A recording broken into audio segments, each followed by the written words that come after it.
Ini dia. Nah, akhirnya Suho dan Seojun resmi berbaikan guys. Kemudian mereka pergi ke makamnya teman mereka Soyeon. Dan di sana si Sojun pun menangis karena membaca surat dari Soyeon untuk mereka berdua. Dan Suho pun menenangkan si Sojun. Kemudian pada saat mereka mau pulang, lagi nunggu bus gitu, tiba-tiba aja mereka dikejar oleh sekelompok orang karena ulah si Seojun yang sok jagoan gitu guys. Kemudian mereka langsung dikejar-kejar dan mereka terjatuh ke tempat yang ada kotorannya kayak gitu guys, dan akhirnya orang-orang tersebut meninggalkan mereka berdua dengan keadaan kotor. Nah, setelah itu pun si Sejun pergi ke rumahnya Suho untuk membersihkan diri dan makan mie bersama, asik. Dan besoknya akhirnya si Suho udah sembuh total guys, dan dia langsung jemput Jukyung ke rumahnya. Wah, langsung pelukan karena udah lama nggak jumpa, padahal cuma beberapa hari ya kan. Ya namanya lagi di bambuk cinta ya kan guys. Nah, kemudian si Sujin udah mulai nggak ada akhlak nih ya, dimana dia mulai mendekati teman lamanya Jukyung dan si Hyemin ya. Aduh, mulai busuk akal nih si Sujin nih, dan dia pura-pura menyapa Jukyung dengan membawa si Hyunmi itu. Dan si Jukyung pun yang udah bad mood, dia langsung mengajak Sujin untuk pergi dari sana karena dia nggak mau kalau si Hyunmi ini nanti bakal ngebongkar kedoknya dia gitu loh guys. Padahal si Jukyung nggak tahu kalau itu semua sudah direncanakan sama si Sujin. Nah, setelah itu si Sujin pergi menemui Suho dan dia mau ngajak Suho pergi keluar gitu guys, kayak mau kencan gitu, tapi si Suho nggak mau. Dan Suho akhirnya mengakui kepada si Sujin bahwa dia berpacaran dengan si Jukyung. Wah, langsung panas si Sujin ya kan. Makanya mbak udah ditolak tuh mentah-mentah, tapi tetap aja. Aduh, sadar diri dong Sujin ya. Nah, nggak sampai di situ guys, si Sujin ini diam-diam sudah berhati ular. Pada saat mereka lagi istirahat makan gitu, si Sujin mulai nyindir Jukyung dengan membawa temannya Jukyung itu ikut makan bersama mereka. Jadi si Sujin ini nyindir Jukyung bahwa si Jukyung tidak pernah mau jujur tentang masa lalunya kepada mereka. Dan saat si Hyunmi ini bertanya kepada Jukyung apakah dia mengenal dirinya, si Jukyung mengatakan bahwa dia tidak pernah kenal dengan Hyunmi. Dan si Sujin pun ekspresinya, aduh. Nah, untung aja Ayang Suho ya kan, ayangnya si Jukyung itu baik banget sama dia dan menerima dia apa adanya. Dan pada saat mereka lagi kencan di toko komik, Jukyung memberikan banyak hadiah kepada Suho termasuk gantungan kunci couple gitu guys.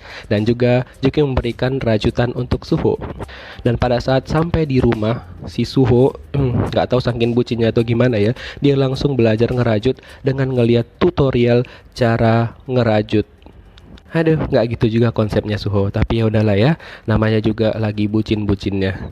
Aduh. Nah, besok harinya pada saat Jukyung pergi ke sekolah, tiba-tiba aja siswa mengatakan bahwa Jukyung itu memiliki vote terbanyak di pemilihan gadis tercantik gitu guys. Dan ternyata siswa yang upload fotonya Jukyung. Wah, dan ada yang iri nih. Siapa lagi kalau bukan si ular Sujin. Ternyata yang dulunya urutan pertama adalah teman sekolahnya Jukyung yang lama yang sering ngebully dia juga nggak terima hal itu terjadi. Nah, kita beralih ke couple lain nih, itu adiknya Jukyung dan juga adiknya si Sojun.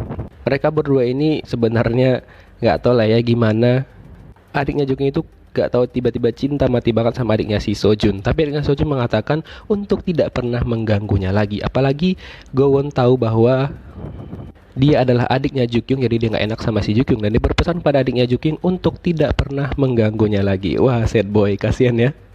Nah, setelah itu si Park Semi, teman lamanya Jukyung di sekolahnya, pergi menemui Jukyung ke sekolahnya karena dia tidak terima bahwa Jukyung sudah mengalahkannya dalam voting pemilihan wanita tercantik. Nah, biasanya si Sujin ngebela ya kan, tapi karena kali ini si Sujin diem aja. Nggak cuma Jukyung, mereka juga membuli Hyunmi di sana guys. Dan ternyata si Park Semi itu suka sama si Seojun, jadi dia nggak suka kalau Jukyung itu deket-deket sama si Sojun. Tapi setelah itu si Jukyung pergi membela temannya itu si Hyunmi agar terhindar dari pembulian teman-teman lamanya. Tapi si Sujin mengambil kesempatan untuk membongkar masa lalunya Jukyung dengan si Park Semi itu. Nah, setelah itu si Jukyung langsung melakukan pemotretan gitu guys untuk acara penerimaan mahasiswa baru mereka. dimana si Jukyung itu bakal dijadikan model untuk cover sekolahnya gitu guys. Wow. Nah di saat itu juga si Sujin tampak banget muka keselnya sama si Jukyung. Dan pada saat juga mereka lagi olahraga gitu guys, ternyata si Sujin ini sudah chatting sama si Park Semi, teman lamanya si Jukyung itu, bahwa dia ingin bertukar foto dengan si Park Semi, di mana si Sujin harus mengambil fotonya si Sejun agar si Park Semi ini memberikan foto-foto lamanya Jukyung sebelum pakai make up gitu guys. Wah, si Sujin ini benar-benar licik banget ya. Nah si Sejun pun yang nggak sadar kalau dia itu diambil fotonya sama si Sujin untuk dikirimkan si Park Semi. Dia cuma kesal aja dengan kelakuannya si Sujin gitu loh guys. Dan ya setelah itu si Sujin mengirimkan foto-fotonya si Sejun kepada si Park Semi. Dan setelah itu si Park Semi memenuhi janjinya kepada si Sujin untuk mengirimkan foto-foto lamanya si Jukyung. Memang kurang ajar banget ya di si Sujin nih ya. Aduh, apalagi mau dilakuin nih. Nah setelah itu tiba-tiba aja kalungnya Jukyung itu hilang guys, dan dia mencari-carinya kemana-mana.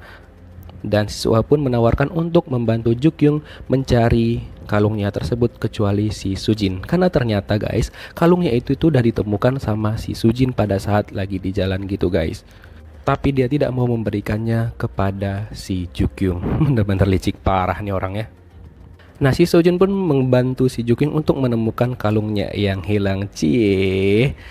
Nah harusnya menerima apa adanya kayak si Sojun. Walaupun dia suka sama Jukyung, tapi dia tetap akrab dengan Suho. Harusnya si Sujin pun kayak gitu ya kan. Ternyata si Suho pun mencari-cari kalungnya Jukyung itu di mana. Kemudian si Sujin datang menemui dia dan mengatakan bahwa kalung itu ada sama dia, dan langsung dilempar dong kalung itu ke api. Kemudian Sujin meminta Suho untuk memutuskan Jukyung karena dia mengatakan bahwa dia akan tetap berteman dengan Jukyung jika si Suho putus dengan Jukyung. Emang lu siapa nyuruh-nyuruh orang, ngatur-ngatur orang Mohon maaf nih guys, Mimin agak terbawa emosi nih ya kan. Bercanda, jangan pada baper ya. Nah si Sujin yang gak terima sama sekali dengan Suho yang nolak dia, mencoba dan berusaha untuk meyakinkan Suho bahwa dia adalah wanita yang pantas untuk Suho. Dan dia juga mencoba untuk mencium Suho. Tapi kalian tahu dong, Suho itu kan kasar sama cewek yang gak dia suka. Sabar ya Sujin ya, udah nyerah aja. Dan Suho mengatakan pada si Jukyung untuk tidak mencari kalung itu lagi. Tapi si Jukyung tetap mencarinya sampai malam. Dan akhirnya si Suho pun memberikan kalung itu kepada si Jukyung. Dan langsung dikalungkan dong guys ke lehernya. Cie. Dan hampir saja mereka kisse, tapi langsung terciduk sama abang satpam. Dan ya si Jukyung dan juga Suho langsung ngacir dan kabur ke ruangan gitu guys. Dan di sana mereka malah bertemu dengan kakaknya Jukyung dan juga gurunya. Dan akhirnya ketahuan deh tuh rahasia kakaknya Jukyung dan juga wali kelasnya dia. Aduh. Nah singkat cerita nih guys, akhirnya si Park Semi itu sadar bahwa Jukyung yang dia kenal itu adalah Jukyung yang sekarang di SMA Saebom yang terkenal itu guys. Kemudian dia pergi menemui si Sujin untuk memastikan hal tersebut. Wah si Sujin nih makin ngadi-ngadi nih orangnya. Nah setelah itu ternyata dia terlihat sama si Seojun, dan Seojun pun langsung memberikan pelajaran kepada si Park Semi ini dengan teman-temannya untuk tidak mengganggu si Jukyung lagi guys. Dan si Park Semi itu menunjukkan foto aslinya Jukyung tanpa makeup, tapi untungnya si Seojun ini nggak peduli. Yes, berarti si Seojun ini benar-benar tulus cintanya sama si Jukyung karena dia juga tidak peduli terhadap wajah aslinya Jukyung setelah ditunjukkan sama si Park Semi ini. Nah Jukyung pun yang setelah itu langsung diantar pulang sama Suho. Sempat-sempatnya dong mereka malah kisse karena tadi kan kisahnya tertunda, jadi dilanjutkan pada saat setelah diantar ke rumah. Oke lah, baiklah. Nah suatu hari di musim dingin nih guys, tiba-tiba aja pandangan orang ke Jukyung mulai berbeda. Dan dia pun bingung kenapa hal itu bisa terjadi.